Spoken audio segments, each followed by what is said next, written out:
Welcome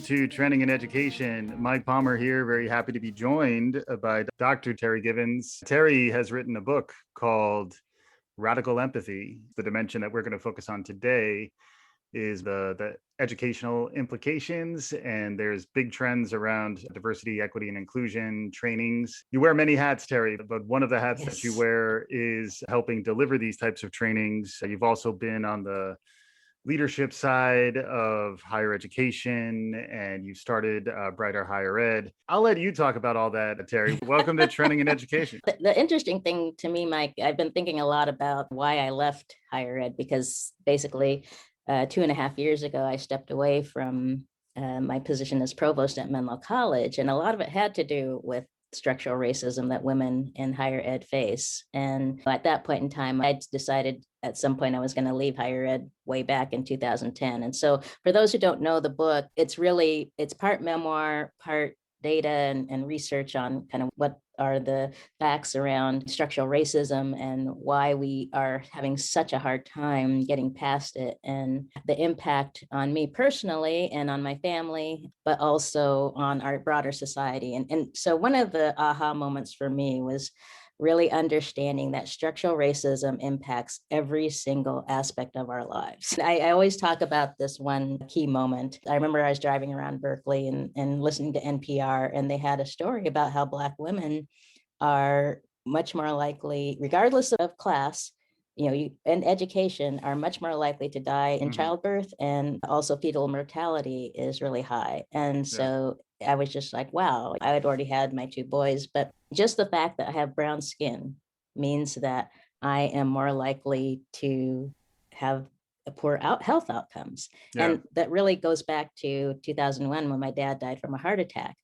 And I learned that basically being a Black male means that you're at high risk for heart disease. And it was this collision of all these things. And then the experiences I had in higher ed, and just how difficult it is to be a Black woman leader in education in general, not just higher ed. And I really want this book to help all of us use empathy. And the radical component of it is to really take action and create change.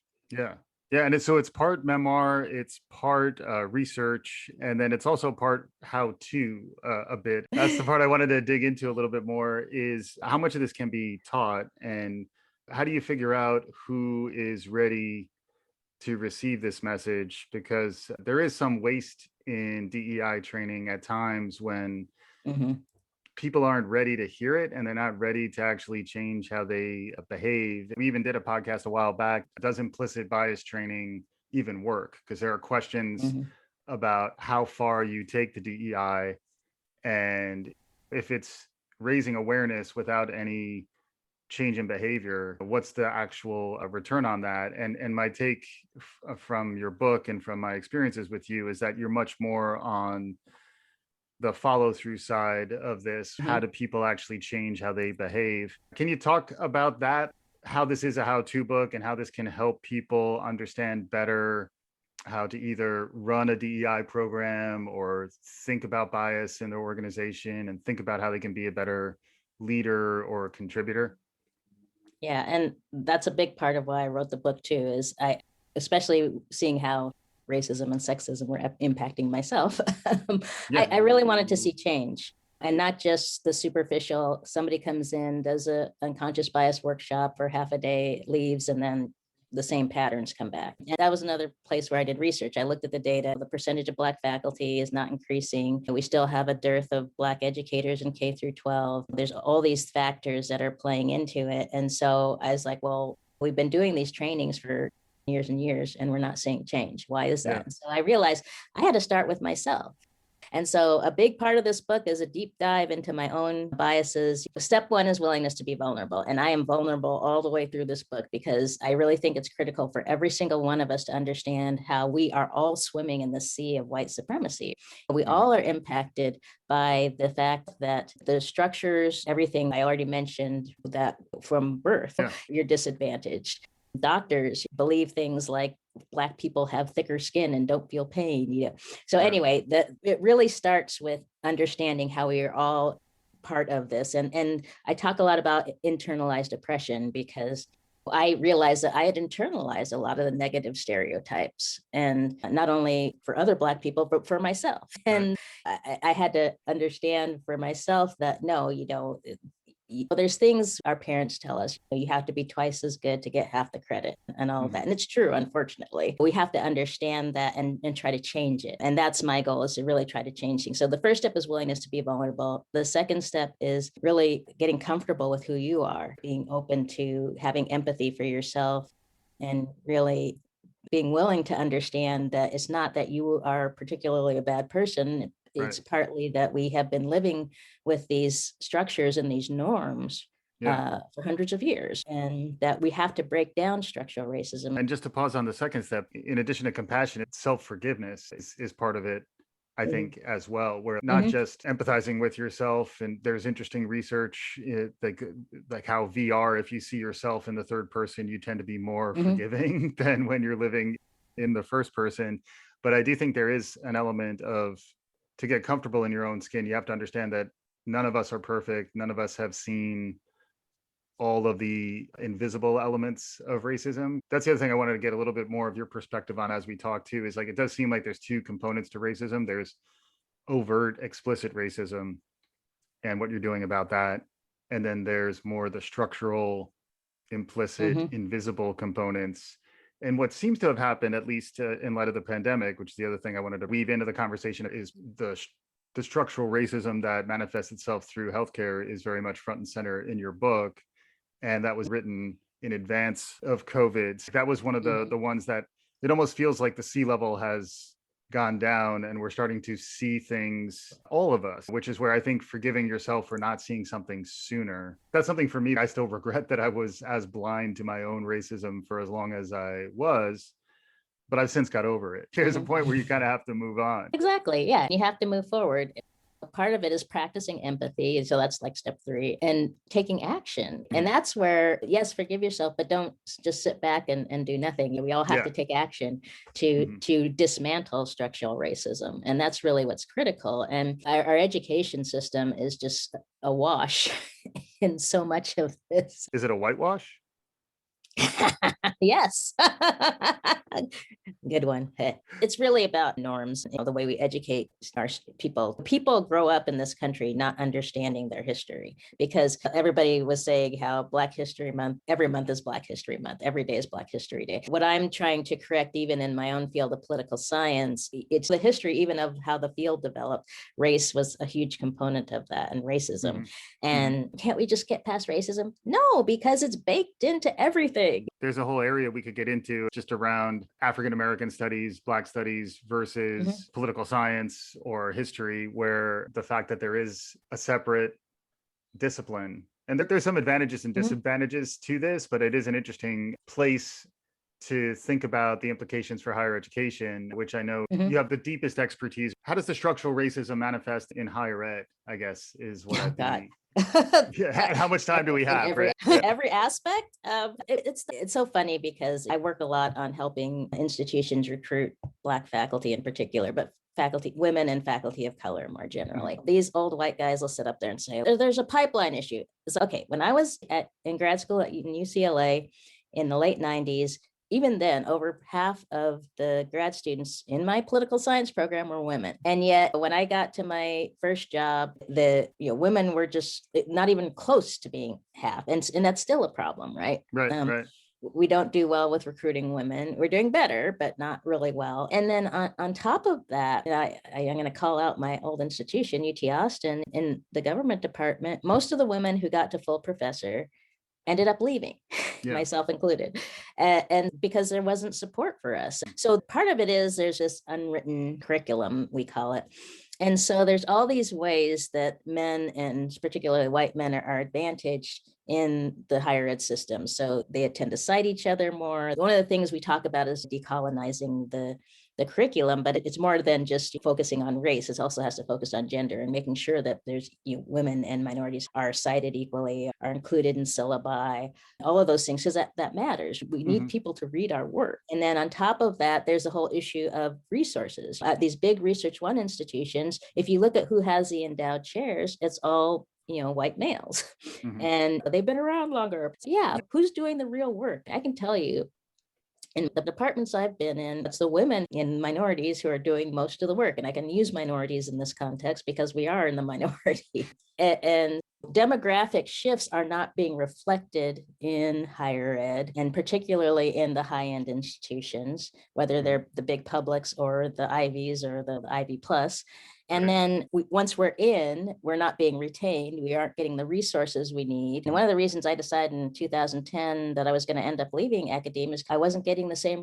Here, I'm a Europeanist. I'm one of the top researchers in my field of immigration politics and anti-discrimination policy and race in Europe. And I wasn't getting the resources I needed to do my research. And these guys who take on very few graduate students and get these endowed chairs, so they only have to teach one class a semester.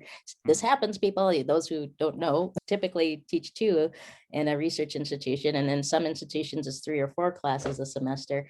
But yeah, it's just that the distribution of the goodies is very unfair. Yeah. And then how quickly it can change in higher ed is the other question. And I'm going deeper a little bit on higher ed because Terry and I co-host a regular live cast series called This Week in Higher Ed. So look for us Mhm. on Wednesdays at 3 p.m. Eastern, 12 Pacific. But the other thing that I've noticed looking at higher ed a little bit more, in part through our conversations, is that there's a long history of higher ed, and particularly in the US, being slow to change. And then in light of the pandemic, it was forced to change. And now we're trying to understand what's the other side going to look like. And when Mhm. you have this disruption to the status quo, that is an opportunity to start to affect some change. How do you feel Mhm. about where the opportunities are? You mentioned healthcare. We talked about education. We've seen a lot of movement on the political front. Where do you see stuff maybe reverting back to the old status quo the most, and where do you see stuff really maybe there's an opportunity to change around social justice and issues of anti-racism? I'm hoping to be at the forefront of that. But no, seriously, I've been really trying to get out there and talk about these issues more, and just the broader dynamics of how higher ed works, because part of the problem is we have ridiculously low graduation rates more broadly. Between 50 and 60% of students graduate from Mhm. a 4-year institution, and then only 30% of the population is getting a degree. And those numbers are ridiculous in this era. And what drives me crazy is that all these institutions are bemoaning the fact that the population is declining and we aren't getting as many students. And so we have to raise tuition, blah, blah. No, there's millions and millions of people out there who need a college education. What we have to do, and actually, if you follow me on LinkedIn, you'll know I talk about these issues a lot and there's a bunch of us. So there's a bunch of ed talks out there on Clubhouse and in general, if you want to join in the discussion. But we're really looking at the fact that a lot of the inequities in higher ed could be, at least we could start chipping away at them if we did more to really focus on students and student success. Mhm. For one thing, we know that faculty, for the most part, aren't trained to teach in higher ed. Yeah. And so there's a lot of people who are trying to focus on that aspect of it. With Brighter Higher Ed, I'm trying to focus on the aspect that people like me who show some leadership skills are pulled into these jobs, as became a center director and then a vice provost without any understanding really of things like accreditation, how to manage Mhm. people. I learned on the job, Yeah. and I had some amazing mentors.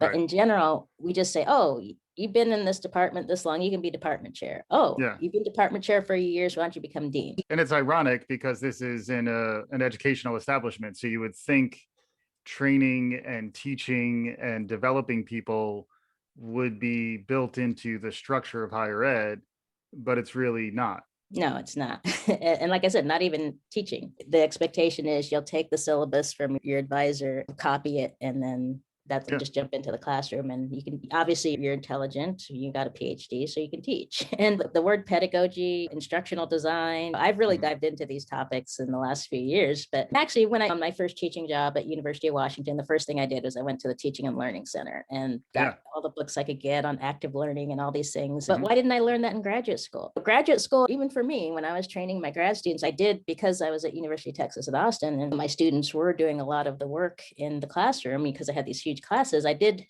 try to help train them on how to be good teachers, but I didn't get that kind of support when I Yeah. was a graduate student. And so I really took advantage of our teaching and learning center and did everything I could to learn how to be a better teacher. But I just remember my first day in the classroom, it was a disaster. These Luckily, I these recovered. Yeah, these teaching and learning centers, like they're traditionally under resourced even pre-pandemic. And now suddenly everybody had to, Mhm. whether they knew how to teach in a classroom or not, now suddenly they had to teach online. And at the same time, they're concerned about their own health and safety. Is it safe to get back if I am teaching in a classroom? How do we think about all that? And then at the same time, there's this awakening around social justice from last summer, and Black Lives Matter is in a completely different place. I think collectively our understanding of a lot of this stuff. And then on top of that, January 6th happens, and now we're in this new administration. Looks like the vaccines are getting out. Where do you see some of this stuff heading? If you're talking about getting this book out there, the title of this session is Practicing. You're talking about practice. How do you practice empathy? Like, how do you get better at it? How do you Yeah. are there techniques? Are there Yes. suggestions you have for Well, people? yeah, and one thing I'll mention at the end of every chapter of the book, there's steps you can take. So this really is designed to be a guide. And then we've also created a reading guide. If you go to either my website, Terry Givens /radical empathy, or to my publisher's website, Bristol University, and just search on Terry Givens, you can download some free materials, including the reading guide. Yeah. TerriGivens. G, yes, Yeah, dot yeah, com. calm. So There you go. yeah. Yeah. So that's the first thing everybody asks me is, how do we do Mhm. this? And I always believe the first step is starting with yourself, because every time I go into a workshop or a training, people just tell us what to do. And it's no, you have to change first. And the reason my approach is different is because it's not specific to whether you're a Black person or a woman, Mhm. or everybody can do this. And we all have to figure out how we get our own understanding out of it. Because of course I know racism exists. I didn't really think about how the way I was raised in a small town in, Eastern Washington, or not small town, small city, growing up in a way that assimilation, I didn't think about it. We just, assimilation was it. And when I got into my 20s, I really felt weird about the fact that I grew up in such a white city, and so on. And how do I get around that idea? But I did, a very deep dive, not only into my own personal experience of trying to understand my parents and the choices they made. And Mhm. so you can start practicing empathy, obviously, with yourself. But actually, I always tell people, start with your family, start with your neighborhood and where you live, and think about the experience that people who live in your neighborhood, if you're a white person and if you live in a predominantly white neighborhood, think about what it must be like to be a Black person who's the only Black person in your neighborhood. Everybody's got their Black Lives Matter signs out there. You walk around our neighborhood, you see all these Black Lives Matter signs, and okay, why aren't there any more Black people living here if you think Black Lives Matter? And really, I wrote the book in this way so that you could, first of all, understand my own journey, but I'm trying to model the Yes. behavior, right? The behavior has to change. We have to understand ourselves, and then understand what it's like for other people, but then not just understand what it's like for other people. We have to take that next step and say, what can I do to change things? And obviously that's going to be very different for different people. Yeah. I'm out there working in the community, writing Mhm. books, doing all this stuff. I'm very high energy. I do a lot, and it just continues to grow and grow. But Yeah. it's really important to understand that we all have agency here. We don't have to live with structural racism if we're willing to take that step and move in. And just real quick, the thought that came to mind for me too is the idea of psychological safety, which is another Mhm. big trend that you're seeing more about, where like for a culture to change, people need to feel it's not just okay, but it's encouraged to be vulnerable, and that's the only way they're going to Yes. do their best work. And the flip side of that is a toxic culture where the people Yeah. who are in control are not comfortable being vulnerable, and they lead more through fear and assertion of power and hierarchy. And that's a really interesting trend that I think is right in line with what you talk about. And lots of times the leader's role in many ways is to be vulnerable first to signal That's that right. it's okay. Yeah, exactly. That's why whenever I do a workshop with an organization, I start with the leadership, because they don't only have to model being vulnerable, they have to let their people in their organization know that it's okay, that they aren't going to Yeah. get penalized for being vulnerable. And we have to allow people to make mistakes, and obviously be open to being corrected when they make mistakes. And it's all very, I'm not saying any of this is easy. This is all very difficult. I could tell you it took me a couple of years to write this book, and it was all very difficult to dive in and do this internal work as well as the Yeah. feeling empathy. But if we can get people to do this, that I think the benefits are huge. Yeah. So This will count as your third appearance, Terri. So you will qualify for a refrigerator magnet. So and I really congratulations. appreciate that. Yeah. So Yeah. just to Yeah. tie things up for the training and education crowd, I would just say check out the book, check out the resources, and radical empathy is for everybody. Although there are going to people who aren't ready for it. You talked at the top of the hour, Mike, about the fact that not everybody's ready for this. Yes. And what we need is allies. We need everybody who is willing to jump in and start modeling this behavior. We saw in this last election that change can happen. I'm so excited that the COVID relief bill passed. Yeah. And we can see that this is the result of all that hard work. I have so many neighbors who are out there sending postcards to Georgia and Texas and all these different places. And that work made a difference. Indeed, it did make a difference. Terri Givens was our guest. The book is called Radical Empathy. Check Terri Givens' stuff out at terrigivens.com. If you like what you're hearing today, this is Trending in Education. We'll be back again soon. Thank you for listening.